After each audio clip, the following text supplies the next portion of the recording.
नमस्कार दोस्तों, स्वागत है सभी का सोनी एजुकेशन ऑनलाइन प्लेटफॉर्म पर। मैं MP यादव आपका आभार व्यक्त करता हूं, स्वागत करता हूं। दोस्तों, हम पॉलिटी विषय में अध्ययनरत थे। भारतीय संविधान के भाग 5 के अंतर्गत हम राष्ट्रपति विषय पर बातें कर रहे थे। भारतीय संविधान में जो राष्ट्रपति सर्वोच्च पदाधिकारी के रूप में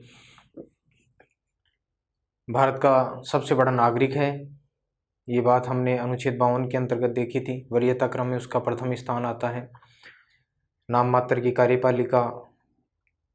उसके बाद में हमने भारतीय संविधान के अनुच्छेद 58 यानी राष्ट्रपति पद के लिए क्या योग्यताएं होनी चाहिए, मैंने आपको एक फॉर्मेट बताया था, जिसमें बताया था कि किसी भी प्रकार के पदाधिकारी को अगर आपको जानना हो, समझना हो, पढ़ना हो, उसके विषय में जानकारी प्राप्त करनी हो, तो इसके लिए क्रमबद्ध रूप से अगर उसको देखेंगे तो आसानी से वो हमें याद होगा, समझ में आएगा। तो इसी दृष्टिकोण में हम पढ़ रहे थे राष्ट्रपति पद के लिए योग्यताएं। अनुच्छेद 58 में हमने पढ़ी क्या क्या योग्यताएं होती है राष्ट्रपति के लिए। उसके बाद में हमने राष्ट्रपति का जो निर्वाचक मंडल है उसके बारे में अनुच्छेद 54 में उल्लेखित बातें हैं वो पढ़ी। किस प्रकार से राष्ट्रपति के चुनाव में कौन कौन लोग भाग लेते हैं, सारी बातें विस्तृत रूप से हमने पिछली क्लास में जानी थी। आज की क्लास में देखते हैं राष्ट्रपति की निर्वाचन विधि। राष्ट्रपति की निर्वाचन विधि, पद्धति, प्रणाली एक ही बात है, ठीक है। राष्ट्रपति की निर्वाचन विधि और इसका उल्लेख अनुच्छेद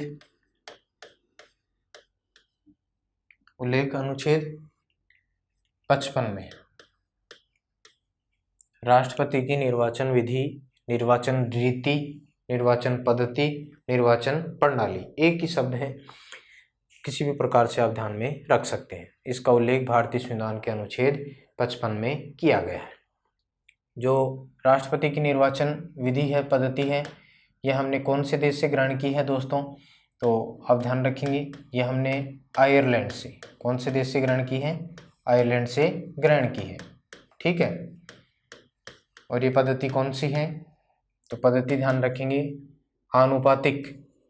इसको आप डिटेल में जानेंगे तभी आपके समझ में आएगी दोस्तों। आनुपातिक प्रतिनिधित्व, आनुपातिक प्रतिनिधित्व एकल संक्रमणीय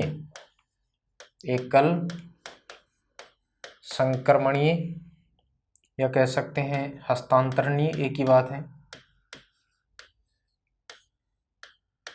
गुप्त मत प्रणाली, ठीक है। कौन सी पद्धति है, आनुपातिक प्रतिनिधित्व। इसको हम 3 भागों में डिवाइड कर लेते हैं ताकि आपको समझ में आ जाए। आनुपातिक प्रतिनिधित्व एकल संक्रमणीय गुप्त मत प्रणाली है राष्ट्रपति की निर्वाचन पद्धति, ठीक है।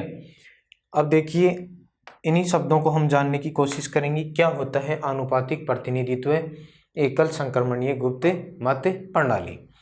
तो दोस्तों, आनुपातिक प्रतिनिधित्व का क्या मतलब होता है, इसका मतलब यही होता है कि निश्चित अनुपात, जिसको आप कोटा भी कह सकते हैं, निश्चित अनुपात प्राप्त करने वाला उम्मीदवार विजयी,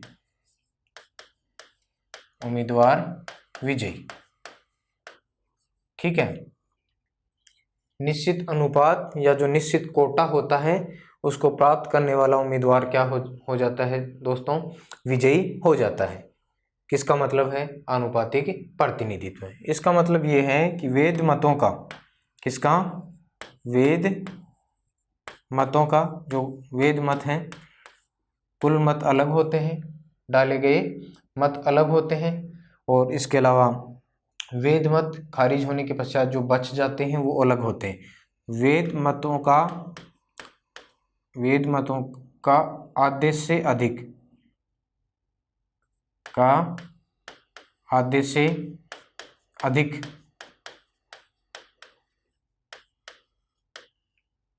प्राप्त करने वाला जो उम्मीदवार होता है वो क्या हो जाता है दोस्तों, विजयी हो जाता है। इसका उदाहरण देख सकते हैं आप। एग्जाम्पल ये है कि मान लीजिए राष्ट्रपति के चुनाव में कुल कितने वोट हैं, 1000। तो यहाँ पर कहने का मतलब जो 501 वोट जो उम्मीदवार प्राप्त कर लेता है वो क्या कहलाता है, विजयी कहलाता है। ठीक है, वैध मतों का आधे से अधिक प्राप्त करने वाला जो उम्मीदवार होता है वो क्या हो जाता है, विजयी हो जाता है। कहने का मतलब जो निश्चित अनुपात होता है वो कितना होगा, 501 होगा। निश्चित कोटा कितना होगा, 501 होगा। ठीक है, और ये भी ध्यान रखेंगे जो राष्ट्रपति चुनाव होता है इसमें नोटा का प्रयोग नहीं होता है, नोटा का प्रयोग नहीं होता है। राष्ट्रपति चुनाव में नोटा का प्रयोग नहीं होता है। नोटा का प्रयोग वहीं होता है जहां आम मतदाता हमारे जैसे जो लोग हैं वो भाग लेते हैं दोस्तों। ठीक है, ये विशेष फैक्ट है, जरूर ध्यान में रखेंगे। राष्ट्रपति चुनाव में नोटा का प्रयोग नहीं होता है। तो ये पद्धति आनुपातिक प्रतिनिधित्व का जो अर्थ है सारगर्भित वो इस प्रकार का होता है ताकि आपके समझ में आ जाए, ये हमने जानने की कोशिश की है। उसके बाद में अगला जो शब्द है इसका मतलब होता है एकल संक्रमणीय। एकल संक्रमणीय यानी सिंगल ट्रांसफेरेबल इसका अर्थ होता है अंग्रेजी में। एकल संक्रमणीय ये जो पद्धति होती है वो किस प्रकार से है, ये एक तो वरीयता क्रम में, किस प्रकार से है, वरीयता क्रम में है। और दूसरा होता है अन्य उम्मीदवार को मतों का स्थानांतरण, मतों का क्या होता है, स्थानांतरण। इसका मतलब यही है, अन्य उम्मीदवार को मतों का क्या हो जाता है, स्थानांतरण हो जाता है दोस्तों। एकल संक्रमणीय का मतलब इसके दो अर्थ आप देख सकते हैं, वरीयता क्रम में और अन्य उम्मीदवार को मतों का क्या कर दिया जाता है, स्थानांतरण कर दिया जाता है। इसका मतलब क्या होता है, वरीयता क्रम और अन्य उम्मीदवार को मतों का स्थानांतरण किस प्रकार से किया जाए, तो इसके लिए आपको ध्यान में रहना चाहिए दोस्तों। जो कहने का मतलब राष्ट्रपति चुनाव के लिए जो फॉर्म भरे जाते हैं वो वरीयता क्रम में, किसमें, वो वरीयता क्रम में भरे जाते हैं। और एक उम्मीदवार 4 फॉर्म भर सकता है। कितने फॉर्म भर सकता है, 4 फॉर्म भर सकता है। ठीक है, अधिकतम एक उम्मीदवार कितने फॉर्म भर सकता है, 4 फॉर्म भर सकता है। और जो कहने का मतलब वरीयता क्रम में फॉर्म भरे जाते हैं, 4 से अधिक कोई उम्मीदवार फॉर्म नहीं भर सकता। ठीक है, अब देखिए थोड़ा जटिल है ये प्रणाली, समझ में आ जाएगी आराम से, कोई समस्या नहीं है। वरीयता क्रम में किस प्रकार से होता है, देखिए कई बार मैं आपको एग्जाम्पल समझाता हूँ ताकि आपको इसके बारे में पता चल जाए। एग्जाम्पल, एक बार राष्ट्रपति के चुनाव में द्वितीय वरीयता की भी, द्वितीय चक्र की मतगणना हुई थी जब हमारे देश के राष्ट्रपति निर्वाचित हुए थे वी गिरी साहब 1969 में। इस प्रकार की जो समस्या है वो आई थी राष्ट्रपति चुनाव में, तो तब इसकी जरूरत पड़ी थी, आवश्यकता पड़ी थी एकल संक्रमणीय जो पद्धति है उसकी। देखिए उदाहरण के तौर पर अगर मान लीजिए राष्ट्रपति के चुनाव के लिए कुल वोट कितने हैं, कुल वोट हैं 1000। कुल वोट कितने हैं, 1000। ठीक है, ध्यानपूर्वक देखेंगे तो आसानी से समझ में आ जाएगा। कुल वोट कितने हैं राष्ट्रपति चुनाव के लिए, 1000 वोट हैं। ठीक है, एक उम्मीदवार कितने फॉर्म भर सकता है? 4 फॉर्म भर सकता है। और ये फॉर्म भरे जाते हैं हमेशा वरीयता क्रम में। वरीयता दी जाती है जैसे A, B, C, D। ठीक है, और जो वोटर होते हैं जिनको हम निर्वाचक कहते हैं, वो जितने फॉर्म भरे जाते हैं, जितने फॉर्म वैध रह जाते हैं, बच जाते हैं, उन सभी को वरीयता के अनुरूप ही क्या करता है? वोट करता है दोस्तों। ठीक है, जैसे उदाहरण के तौर पर हम समझेंगे, हम अपने दृष्टिकोण से जब हम सरपंच का अपने यहाँ पर ग्राम पंचायत में चुनाव करते हैं तो हम केवल 1 वोट देने जाते हैं। केवल कितना वोट देते हैं? 1 वोट देते हैं। और उसी वोट से कहने का मतलब हम जो अन्य उम्मीदवार होते हैं उसके लिए अपनी कोई पसंद नहीं होती है। जितने उम्मीदवार होते हैं उसमें केवल हम 1 उम्मीदवार को चुनते हैं और उसी के ऊपर अपनी सहमति दर्ज कराते हैं। जबकि इसके उलट है कौन सी पद्धति? एकल संक्रमणीय पद्धति। ठीक है, वो कैसे है? यहाँ राष्ट्रपति चुनाव में मान लीजिए कुल कितने वोट हैं? 1000 और उम्मीदवार कितने बचे हैं? 4। अंत में कहने का मतलब जब फॉर्म की जांच हो जाती है उसके पश्चात मान लीजिए, उदाहरण के तौर पर समझा रहा हूँ, राष्ट्रपति पद के लिए कुल कितने उम्मीदवार हैं? 4 हैं। 4 हैं तो जो व्यक्ति राष्ट्रपति चुनाव में भाग ले रहा है वोट देने के लिए वो निर्वाचक कहलाता है। तो निर्वाचक इनमें केवल एक व्यक्ति को वोट नहीं देता है, वो वोट देता है वरीयता क्रम में। किस हिसाब से देता है? वरीयता क्रम में। हम सरपंच का चुनाव करते हैं तो जब सरपंच का निर्वाचन करते समय हमारे सामने जो भी विकल्प होते हैं उसमें हम केवल एक को चुनते हैं। किसी को B अच्छा लगता है, किसी को C अच्छा लगता है, किसी को A अच्छा लगता है, किसी को D अच्छा लगता है। लेकिन यहाँ पर क्या होता है? वरीयता क्रम में वोट दिए जाते हैं। जो वोटर होता है वो सभी उम्मीदवारों को क्या देता है? वरीयता देता है। मान लीजिए किसी उम्मीदवार ने A को दे दिया, प्रथम वरीयता। द्वितीय वरीयता वो C को देता है, तृतीय वरीयता वो D को देता है, चतुर्थ वरीयता किसको देगा? B को देगा। समझ रहे हैं बातों को कि राष्ट्रपति चुनाव में जो निर्वाचक होता है वो सभी उम्मीदवारों को क्या करता है? वरीयता क्रम में वोट देता है। किसी का पहली पसंद के आधार पर, वरीयता के आधार पर वोट दिए जाते हैं। ठीक है, किसी की पहली पसंद C होता है तो किसी की पहली पसंद B होता है, किसी की पहली पसंद A होता है तो किसी की पहली पसंद D होता है। इस प्रकार से पसंद होती है कि मैं नंबर 1 पर B को वोट दूंगा। जैसे मैं ही हूँ, मान लीजिए वोट देने गया, 4 विकल्प मेरे सामने हैं, 4 राष्ट्रपति पद के लिए उम्मीदवार हैं, तो मेरी इच्छा है कि सबसे पहले मैं किसको वरीयता दूंगा? B को। उसके पश्चात नंबर 2 पर किसको रखूंगा? A को।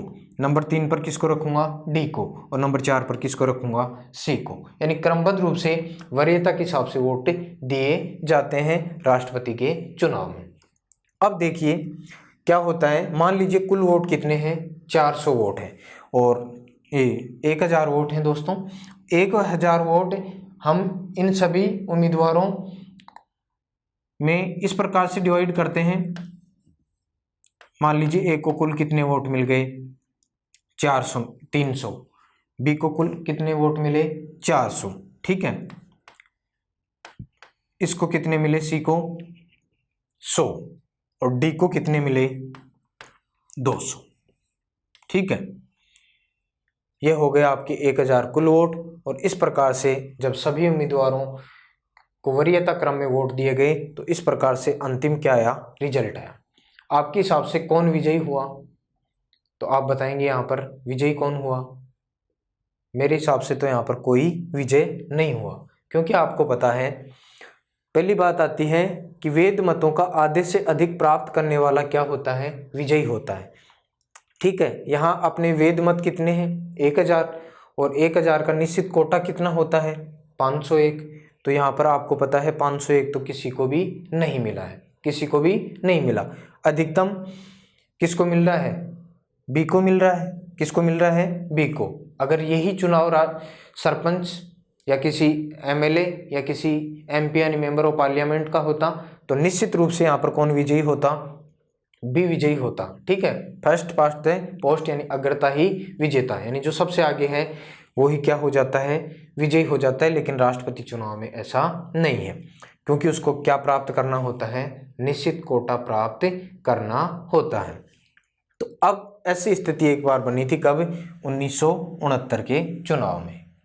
1969 के चुनाव में इस प्रकार की स्थिति बन गई कि किसी भी उम्मीदवार को क्या नहीं मिला, निश्चित कोटा नहीं मिला। तब द्वितीय चक्कर की क्या करनी पड़ी, मतगणना करनी पड़ी। कैसे की जाती है द्वितीय चक्कर की मतगणना, पहले हमने देख लिया वरीयता क्रम में कि कोई भी जब वोट देने जाता है तो सभी उम्मीदवारों को क्या करता है, वरीयता के हिसाब से वोट देता है, अपनी पसंद के हिसाब से वोट देता है। यानी एक ही व्यक्ति जितने उम्मीदवार होते हैं उनको वोट करता है, किसके हिसाब से, वरीयता के हिसाब से।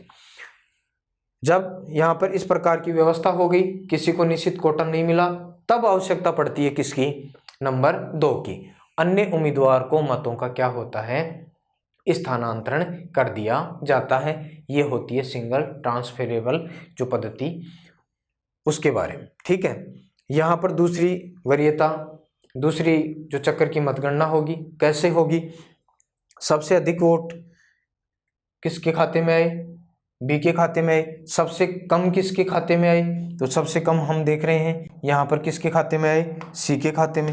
किसके खाते में आ रहे हैं, सी के खाते में आ रहे हैं। तो सी के सभी जो 100 यहाँ पर वोट मिले हैं इनको अलग किया जाएगा, इनको क्या किया जाएगा दोस्तों, अलग यानी निकाला जाएगा।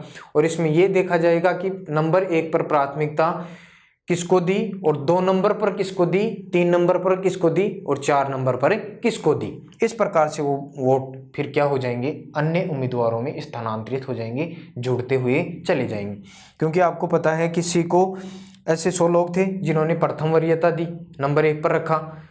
तो आपको पता है उन्होंने अलग, जब सभी को वोट दिया है तो अपनी वरीयता का क्रम चुना होगा, पसंद का क्रम चुना होगा। तो अन्य उम्मीदवारों को भी तो वोट दिया है उसने, तो जिस प्रकार से वोट दिया उसी प्रकार से ये स्थानांतरित हो जाते हैं अन्य में। ठीक है, और जब तक निश्चित कोटा नहीं मिल जाता तब तक ये प्रक्रिया चलती रहेगी। ठीक है, जब तक किसी उम्मीदवार के पक्ष में 501 वोट नहीं आ जाते तब तक ये प्रक्रिया अनवरत जारी रहेगी। निश्चित कोटा प्राप्त होते ही वो उम्मीदवार क्या हो जाता है दोस्तों, विजयी हो जाता है। बहुत ही जटिल है लेकिन समझने के पश्चात आसान बन जाती है। कौन सी प्रक्रिया, आनुपातिक प्रतिनिधित्व एकल संक्रमणीय गुप्त मत पद्धति या प्रणाली। ठीक है, गुप्त का मतलब किसी को पता नहीं होता, इसके बारे में समझाने की आपको आवश्यकता नहीं है।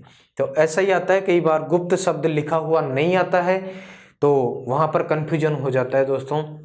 यहाँ पर गुप्त मत प्रणाली जरूर ध्यान में रखेंगे, राष्ट्रपति पद के लिए गुप्त मत प्रणाली आवश्यक है। तो मेरे ख्याल से आपको जो अनुच्छेद 55 के अंतर्गत बताई है आनुपातिक प्रतिनिधित्व एकल संक्रमणीय गुप्त मत प्रणाली, ये आपको समझ में आ गई होगी, किसी प्रकार की कोई समस्या नहीं है। एक बार पुनः रिपीट कर देता हूँ ताकि आप कभी भी कंफ्यूज न हो, कभी भी इस पद्धति को भूलेंगे नहीं। आनुपातिक प्रतिनिधित्व एकल संक्रमणीय जो गुप्त मतदान प्रणाली है राष्ट्रपति चुनाव के लिए, उसका अर्थ क्या है दोस्तों। आनुपातिक प्रतिनिधित्व का अर्थ यह है कि निश्चित कोटा प्राप्त करने वाला उम्मीदवार क्या होता है, विजयी होता है। और निश्चित कोटा कहाँ से आएगा, वेद मतों का, जो मत अंत में बच जाते हैं खारिज होने के पश्चात, उनका आधे से अधिक प्राप्त करने वाला उम्मीदवार क्या कहलाएगा, विजयी कहलाएगा। और उदाहरण के तौर पर मैंने बता दिया कि मान लीजिए वेद मत कितने हैं, 1000 हैं, तो 1000 का जो निश्चित कोटा होगा वो कितना होगा, 501 होगा। जो व्यक्ति 501 प्राप्त करेगा वो निश्चित कोटा प्राप्त कर लेगा, वो विजयी कहलाएगा राष्ट्रपति चुनाव में। ये है आनुपातिक प्रतिनिधित्व। और यहाँ ये भी ध्यान रखेंगे, राष्ट्रपति चुनाव में नोटा का प्रयोग नहीं होता है। एकल संक्रमणीय, इसको आप 2 रूपों में विभाजित कर सकते हैं, एक वरीयता क्रम में और दूसरा अन्य उम्मीदवार को मतों का क्या होता है, स्थानांतरण कर दिया जाता है। ठीक है, एक उम्मीदवार अधिकतम कितने फॉर्म भर सकता है, 4 फॉर्म भर सकता है, 4 से अधिक एक उम्मीदवार फॉर्म नहीं भर सकता है। ठीक है, और जो राष्ट्रपति चुनाव में निर्वाचक होते हैं, जिनको हम वोटर कहते हैं अपनी भाषा में, राष्ट्रपति चुनाव में वो निर्वाचक कहलाते हैं। तो वो निर्वाचक किस रूप में मत करते हैं या वोट देते हैं, तो वरीयता क्रम में। जैसे मान लीजिए राष्ट्रपति चुनाव में कुल कितने वोट हैं, 1000 वोट हैं और उम्मीदवार कितने हैं, 4 उम्मीदवार हैं। तो जो व्यक्ति निर्वाचक के रूप में राष्ट्रपति चुनाव में भाग ले रहा है वो केवल एक वोट नहीं देगा, वो अपनी वरीयता के हिसाब से अपनी पसंद के अनुरूप सभी व्यक्ति जो यहाँ उम्मीदवार हैं उनको वोट करेगा। ठीक है, पसंद होगी कि मैं नंबर 1 पर बी को दूंगा, नंबर 2 पर ए को दूंगा, नंबर 3 पर डी को दूंगा और नंबर 4 पर सी को रखूंगा, ये उसकी इच्छा पर डिपेंड करता है। इस प्रकार से वरीयता क्रम में वोट दिए जाते हैं। आप लोग सभी लोग समझदार हैं और आपको पता है जो सार्वभौमिक वयस्क मतदान प्रणाली है इसके अंतर्गत आप लोग जब वोट करने जाते हैं तो केवल एक व्यक्ति को ही वोट देते हैं। ठीक है, फर्स्ट पास्ट द पोस्ट के अंतर्गत अग्रता ही क्या कहलाता है, विजयी कहलाता है। तो यहाँ ऐसी व्यवस्था राष्ट्रपति चुनाव की जो पद्धति है उसमें नहीं है। यहाँ जो व्यक्ति वोट देने जाता है वो सभी व्यक्तियों को वरीयता क्रम के हिसाब से वोट देता है। अब जब किसी व्यक्ति को निश्चित कोटा नहीं मिलता है तब होता है द्वितीय चक्कर की मतगणना और वहाँ क्या होता है, फिर अन्य उम्मीदवार को मतों का क्या स्थानांतरण कर दिया जाता है। और ऐसी ही एक बार समस्या आई कब, 1969 के चुनाव में, जब वीवी गिरी और नीलम संजीव रेड्डी आमने सामने हो गए थे। कांग्रेस पार्टी के ही 2 उम्मीदवार, कांग्रेस पार्टी का आधिकारिक उम्मीदवार नीलम संजीव रेड्डी और वीवी गिरी वो इंदिरा गांधी द्वारा अधिकृत उम्मीदवार थे। ठीक है, तब चुनाव में किसी को निश्चित कोटा प्राप्त नहीं हुआ, तब द्वितीय चक्कर की मतगणना करनी पड़ी। ऐसी स्थिति बन गई। उदाहरण के तौर पर समझा रहा हूं मैं, राष्ट्रपति चुनाव में कुल वोट 1000 और इस प्रकार की स्थिति बनी, तब द्वितीय चक्कर की मतगणना हुई। ऐसी स्थिति में राष्ट्रपति चुनाव में कोई विजयी नहीं होता है। तब क्या किया जाता है, जो सबसे कम वोट प्राप्त करने वाला, मत प्राप्त करने वाला जो उम्मीदवार होता है उसके मतों को अलग किया जाता है और उसमें फिर देखा जाता है कि नंबर 1 पर इसने सी को वोट दिया था, नंबर बी पर किसको दिया, बी पर जिसको दिया उसके पक्ष में उसका वोट जुड़ जाता है। सी नंबर 3 पर किसको दिया उसके पक्ष में उसका वोट जुड़ जाएगा। ठीक है, ये स्थानांतरण कहलाता है, अन्य उम्मीदवार को मतों का स्थानांतरण। और नंबर 4 पर किसको रखा उसमें वो जुड़ता चला जाएगा। ठीक है, ये प्रक्रिया तब तक चलती रहेगी जब तक किसी को निश्चित कोटा प्राप्त नहीं होता है। ठीक है, उसके पश्चात विजयी कहलाएगा कोई भी जो उम्मीदवार है वो है। और गुप्त मतदान प्रणाली आप ध्यान में रखेंगे, मेरे ख्याल से किसी प्रकार की कोई समस्या नहीं है। उसके बाद में आगे बढ़ते हैं हम राष्ट्रपति चुनाव में प्रस्तावक और अनुमोदक। प्रस्तावक और अनुमोदक, अनुमोदक और जमानत राशि, जमानत राशि की व्यवस्था कैसी है। प्रस्तावक, अनुमोदक और जो जमानत राशि है इसकी व्यवस्था किस प्रकार की है। तो आपको पता है इन चीज़ों का उल्लेख संविधान में नहीं है दोस्तों। किस प्रकार से इनके बारे में व्यवस्था की गई, तो यहाँ पर भारतीय संसद के द्वारा राष्ट्रपति एवं उपराष्ट्रपति, राष्ट्रपति एवं उपराष्ट्रपति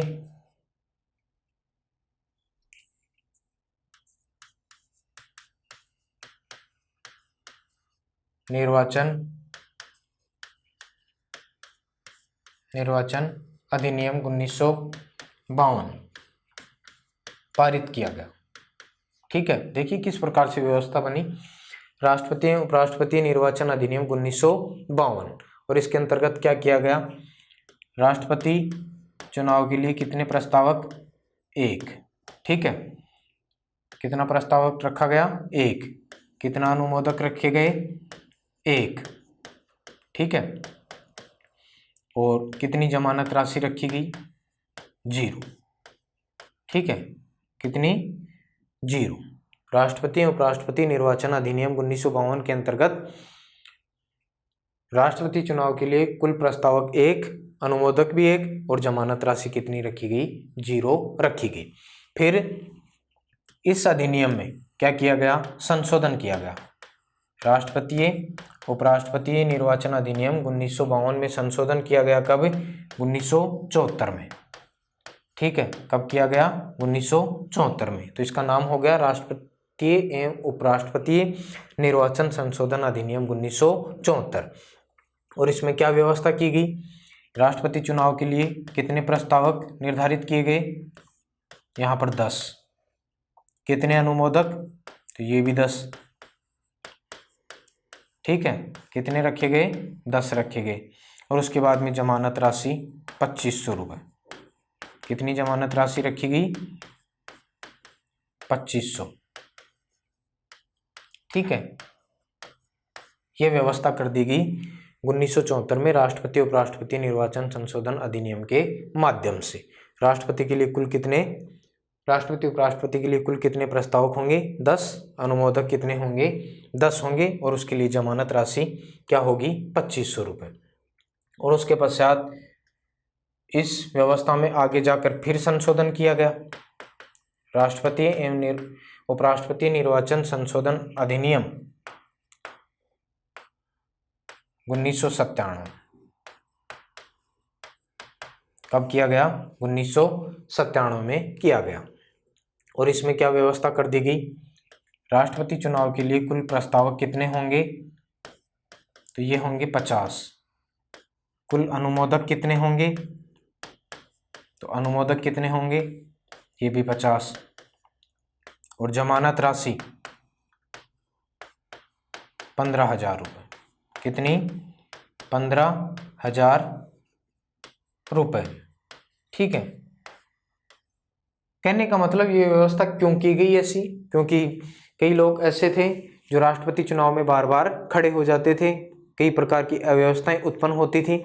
तो उन अव्यवस्थाओं को रोकने के दृष्टिकोण से समय समय पर राष्ट्रपति उपराष्ट्रपति निर्वाचन अधिनियम 1952 में क्या किया गया?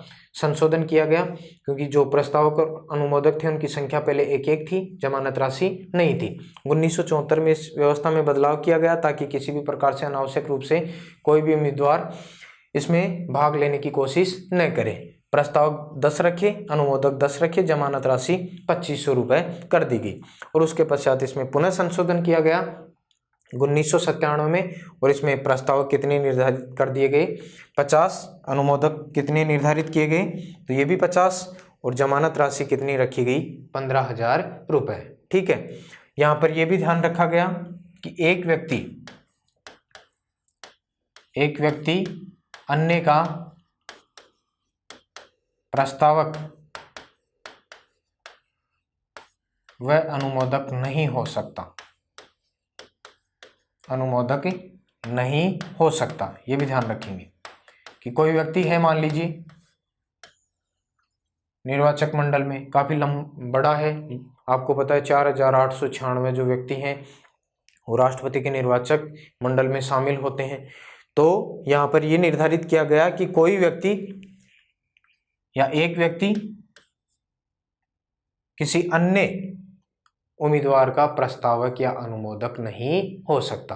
ठीक है, कि एक व्यक्ति जो है अगर किसी का प्रस्तावक बन गया तो किसी दूसरे का अनुमोदक भी नहीं बन सकता और न ही प्रस्तावक बन सकता। ये ध्यान रखेंगे, केवल एक का ही बन सकता है, इसके अलावा नहीं बन सकता। यहाँ ये भी ध्यान रखेंगे जो प्रस्तावक होता है वो अनुमोदक नहीं होता है। कहने का मतलब ये भी क्या होंगे? बिल्कुल अलग अलग होंगे।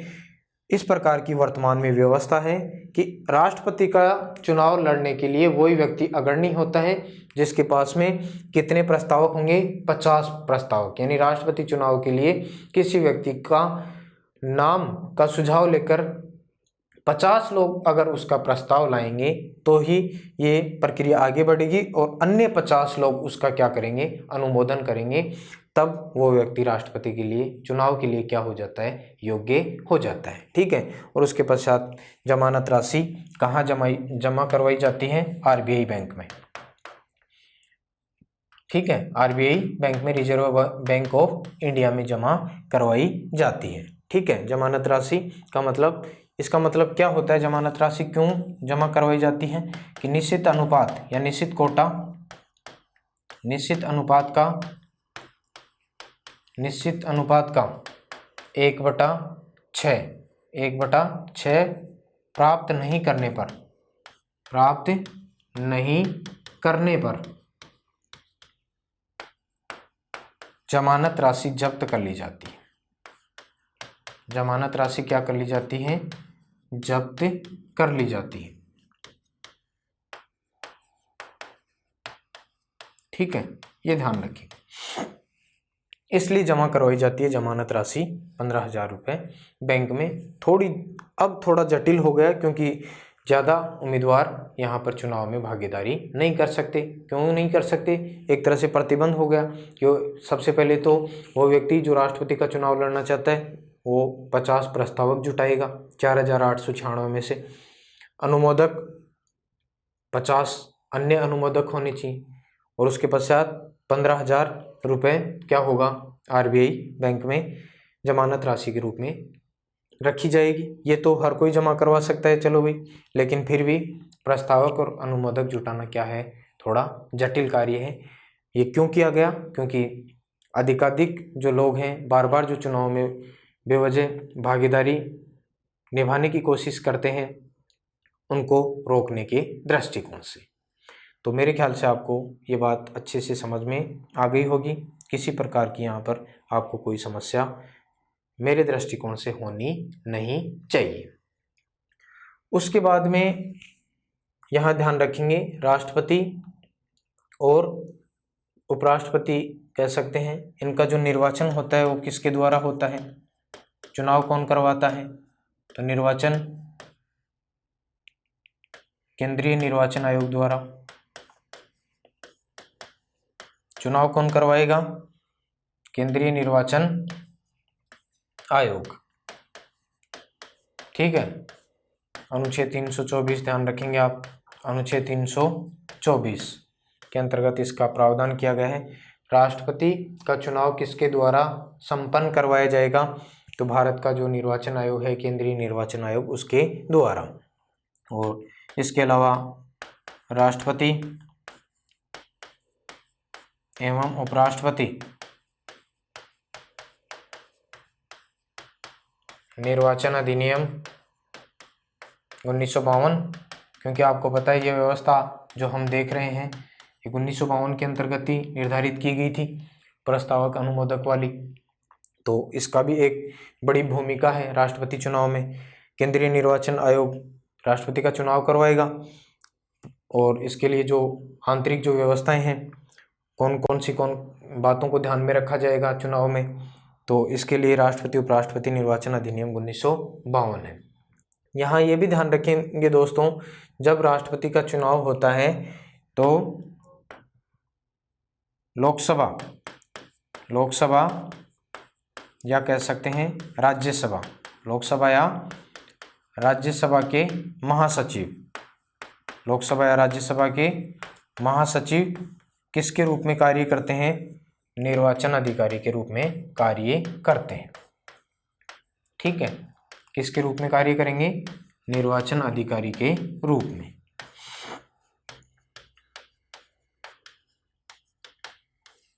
किसके रूप में कार्य करेंगे? निर्वाचन अधिकारी के रूप में कार्य करेंगे। कौन? या तो लोकसभा का या राज्यसभा का, बारी बारी से करते हैं। अगर एक राष्ट्रपति, जैसे 2017 में रामनाथ जी कोविंद जो हमारे देश के राष्ट्रपति निर्वाचित हुए, तो उस समय लोकसभा की महासचिव ने किस रूप में कार्य किया? निर्वाचन अधिकारी के रूप में कार्य किया था। अगली बार 2022 में जब राष्ट्रपति का चुनाव होगा तो राज्यसभा के महासचिव उस समय उनके समक्ष उपस्थित होंगे। किस रूप में? निर्वाचन अधिकारी यानी इलेक्टोरल ऑफिसर के रूप में उनके सामने उपस्थित होंगे। ठीक है, तो लोकसभा या राज्यसभा महासचिव बारी बारी से निर्वाचन अधिकारी के रूप में क्या करते हैं? कार्य करते हैं। ठीक है, कहाँ? राष्ट्रपति के चुनाव। उसके बाद में यहाँ ध्यान रखेंगे दोस्तों, राष्ट्रपति जो चुनाव होता है इसके लिए व्हिप जारी नहीं किया जाता है।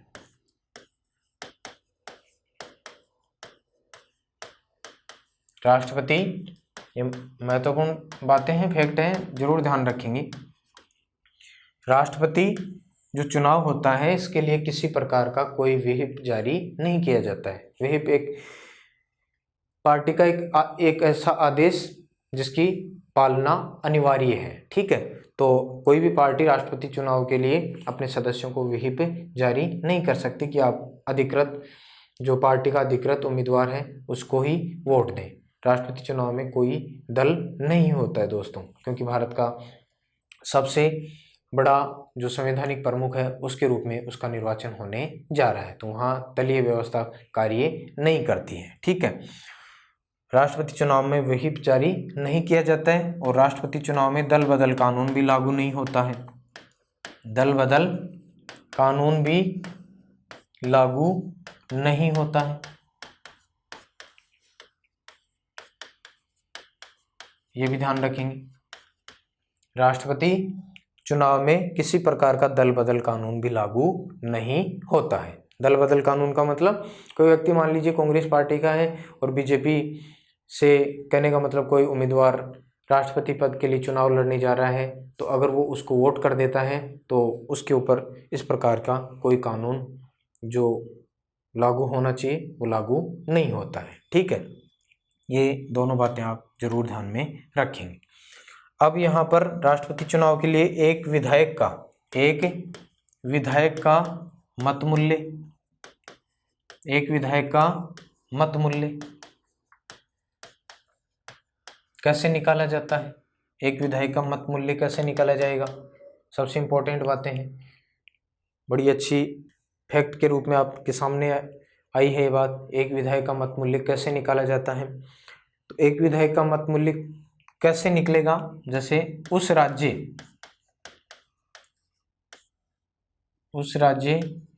की कुल जनसंख्या, उस राज्य की कुल जनसंख्या बटा उस राज्य के विधानसभा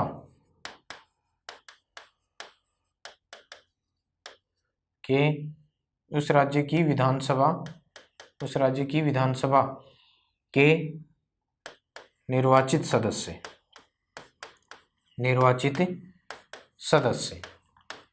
ठीक है, इंटू 1/1000।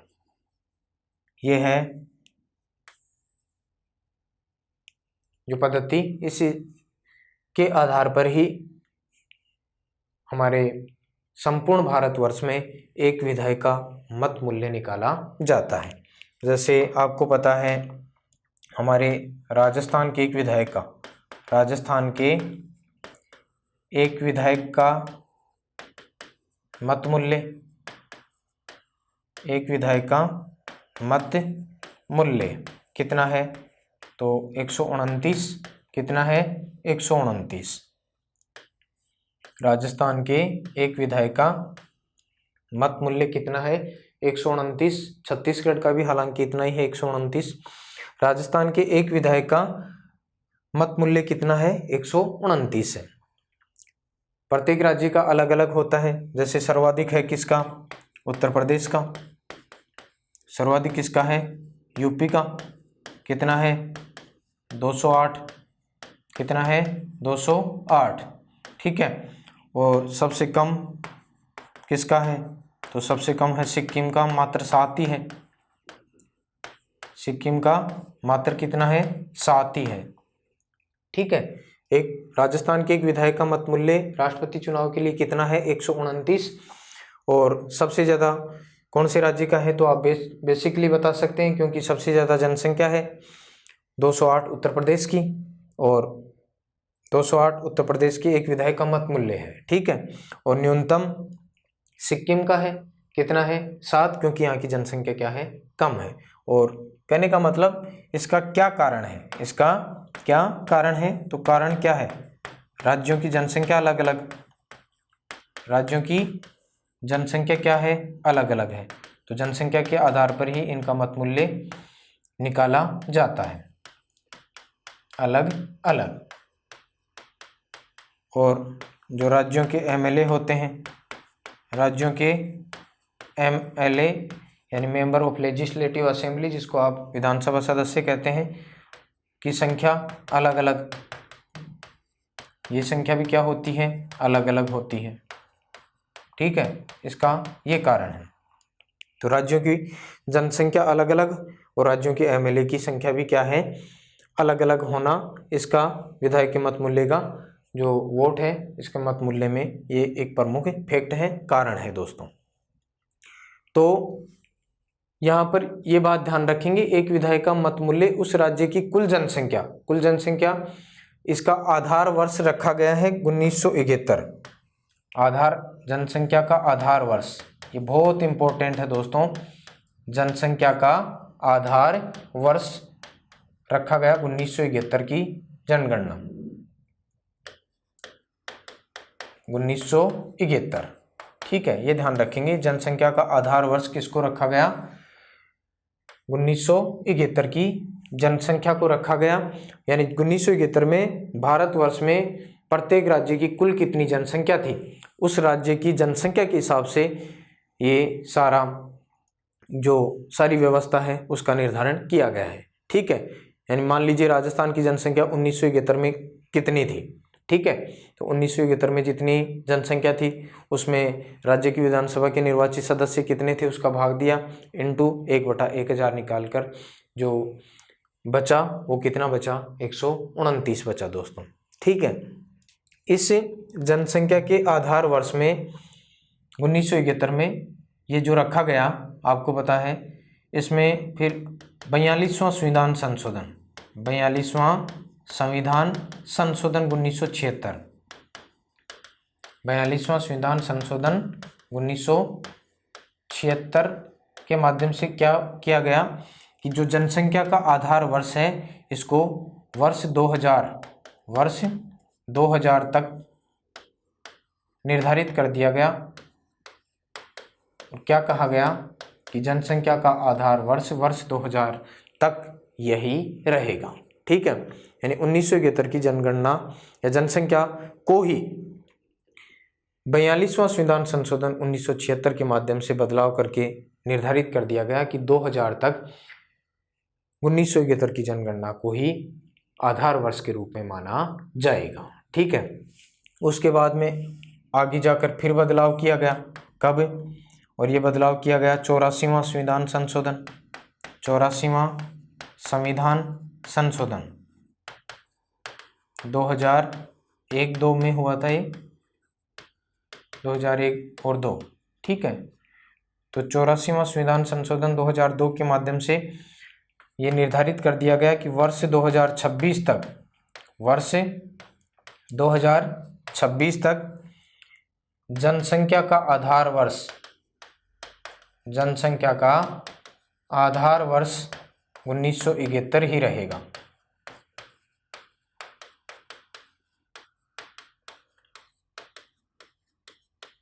ये लीजिए, और आपको पता है वर्तमान में भी आधार वर्ष है वो कौन सा है, 1971 है।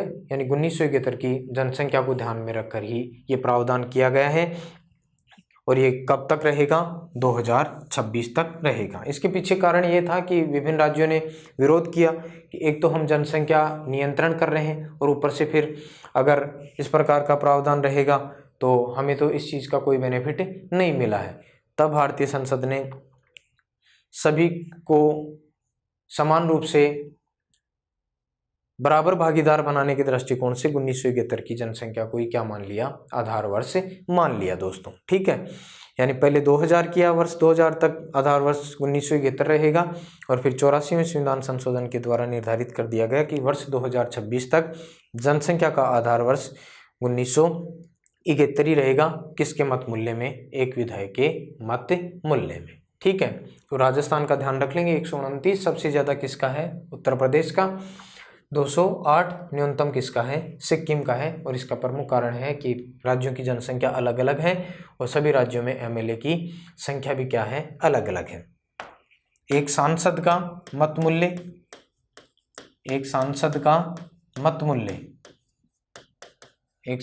मत मूल्य कैसे निकाला जाता है, तो इसके लिए भी आपको ध्यान में रखना चाहिए। एक सांसद का मत मूल्य निकालने की जो विधि है वो राज्य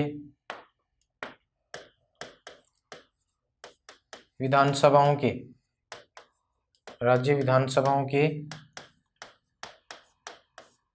राज्य विधानसभाओं के सभी निर्वाचित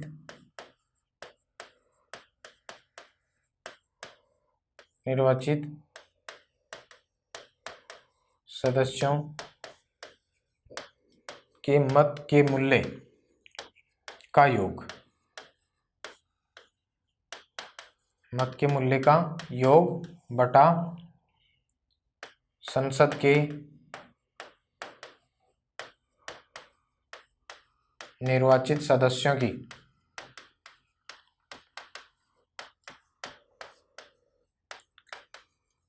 कुल संख्या। ठीक है, और ये कुल संख्या आपको पता है वर्तमान में कितनी है, 776 है। इस प्रकार से एक सांसद का मत मूल्य निकाला जाता है और इसमें किसी राज्य विशेष के बारे में कोई बातें नहीं की गई हैं। समान रूप से पूरे देश में सांसदों का एक ही मत मूल्य है और ये वर्तमान में कितना है, 708। वर्तमान में कितना है, 708। इसमें आगे जाकर शायद बदलाव भी होने वाला है क्योंकि जम्मू कश्मीर का निर्धारण नए सिरे से होगा, तो एक सांसद के मत मूल्य में क्या आएगी, गिरावट आएगी। ये लगभग 700 के आसपास ही रहेगा शायद, मेरे ख्याल से। समय के हिसाब से आपको ये बातें अपने आप पता चलेंगी।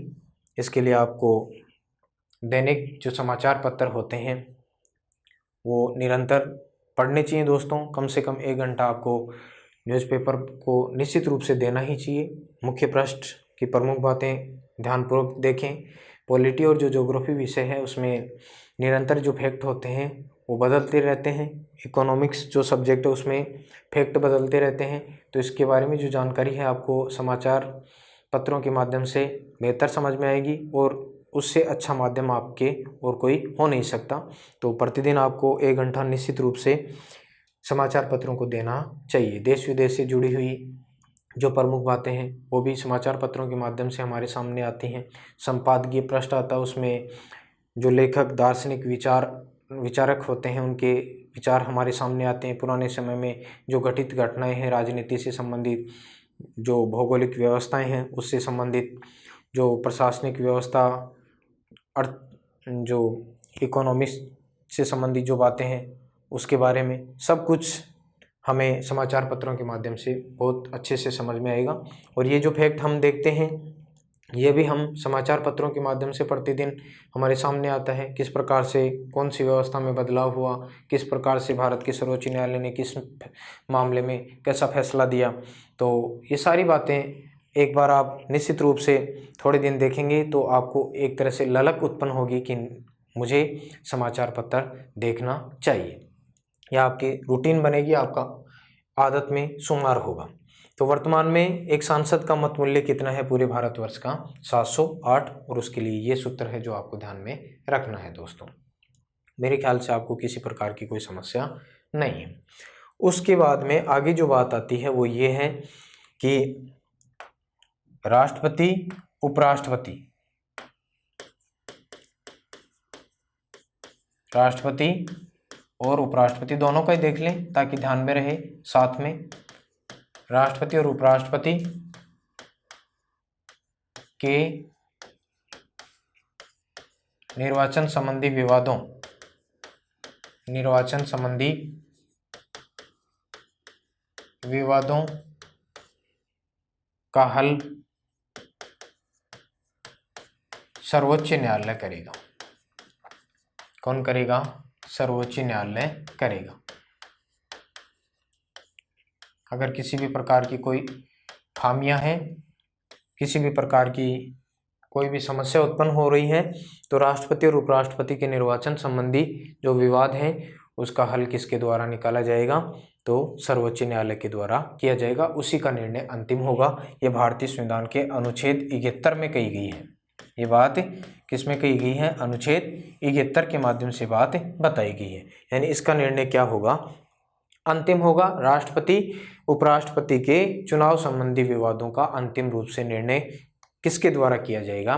सर्वोच्च न्यायालय के द्वारा किया जाएगा। ठीक है। और इसमें निर्वाचन संबंधी जो शिकायत होती है, निर्वाचन संबंधी जो शिकायत होती है वो किसके द्वारा की जाती है?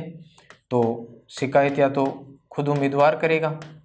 ठीक है, शिकायत कौन करेगा? या तो उम्मीदवार। और या कौन करेगा, निर्वाचक जो वोटर होते हैं उनके द्वारा। और ये निर्वाचक कम से कम कितने हों, 20, कम से कम 20 निर्वाचकों के द्वारा भी शिकायत की जा सकती है। और शिकायत परिणाम घोषित होने के 30 दिन, परिणाम घोषित होने के 30 दिन के भीतर, ठीक है, 30 दिन के भीतर की जा सकती है। यानी 30 दिन के ऊपर होने के पश्चात इस प्रकार की कोई शिकायत नहीं हो सकती। यानी सर्वोच्च न्यायालय से राष्ट्रपति उपराष्ट्रपति के निर्वाचन संबंधी विषयों पर किसी प्रकार की कोई समस्या उत्पन्न हो रही है तो शिकायत जो उम्मीदवार है जिसने राष्ट्रपति उपराष्ट्रपति का चुनाव लड़ा है, विपक्ष में, कहने का मतलब नंबर 2, 3, 4 के ऊपर रहा है, ठीक है, ऐसा उम्मीदवार या फिर निर्वाचक, ऐसे निर्वाचक कम से कम कितने होने चाहिए, 20 होने चाहिए, वो शिकायत कर सकते हैं, ठीक है। और शिकायत परिणाम घोषित होने के 30 दिन के भीतर की जा सकती है। शिकायत होने के पश्चात क्या होता है, सर्वोच्च न्यायालय, कौन भाई, सर्वोच्च न्यायालय 5 न्यायाधीशों की पीठ गठित करता है, 5 न्यायाधीशों की संवैधानिक पीठ बनाएगा। 5 न्यायाधीशों की क्या बनती है, संवैधानिक पीठ गठित होगी, ठीक है, संवैधानिक पीठ गठित की जाएगी। और ये जो संवैधानिक पीठ है वो किस प्रकार से निर्णय देगी, तो ये मान लीजिए इनको लगे कि किसी भी प्रकार की कोई समस्या नहीं है तो याचिका को क्या किया जा सकता है, खारिज किया जा सकता है। अन्य उम्मीदवार को क्या कर सकती हैं, अन्य उम्मीदवार को विजयी, अन्य उम्मीदवार को क्या बना सकता है, विजयी बना सकता है, ठीक है, अन्य उम्मीदवार को ये क्या कर सकता है, विजयी बना सकता है, ठीक है। तो ये बातें आप विशेष रूप से ध्यान में रखेंगे, किसी भी प्रकार की कोई समस्या नहीं आनी चाहिए मेरे ख्याल से। सीधा सा आप विशेष रूप से ये बात ध्यान रखें, अनुच्छेद 71 के माध्यम से राष्ट्रपति उपराष्ट्रपति की निर्वाचन जो संबंधी विवाद है उसका हल किसके द्वारा किया जाना है, तो ये सर्वोच्च न्यायालय के द्वारा। और ये किस प्रकार से होगा, शिकायत या तो उम्मीदवार करेगा या निर्वाचक कम से कम 20 होने चाहिए और परिणाम घोषित होने के 30 दिन के भीतर ही शिकायत की जा सकती है, ठीक है। और इसके पश्चात जो सर्वोच्च न्यायालय है 5 न्यायाधीशों की क्या करेगा, संवैधानिक पीठ गठित करेगा। और इसमें क्या क्या होता है दोस्तों, या तो 5 न्यायाधीशों की पीठ यहाँ पर जब इस विषय के ऊपर जो फैसला करती है उसमें या तो याचिका को खारिज कर दिया जाता है या चुनाव को भी खारिज कर दिया जाता है, चुनाव को भी क्या कर दिया जाता है दोस्तों, खारिज, ठीक है, चुनाव भी खारिज हो सकता है अगर गंभीर समस्या है तो चुनाव खारिज। और तीसरी जो कंडीशन होती है उसमें ये होता है कि किसी अन्य उम्मीदवार को भी क्या किया जा सकता है, विजयी घोषित किया जा सकता है। ये डिपेंड करता है किसके ऊपर, 5 न्यायाधीशों की संवैधानिक पीठ या कह सकते हैं सर्वोच्च न्यायालय के ऊपर। मेरे ख्याल से आपको ये चीज़ें अच्छे से समझ में आई होंगी, किसी प्रकार की मेरे ख्याल से कोई दिक्कत आपको होनी नहीं चाहिए।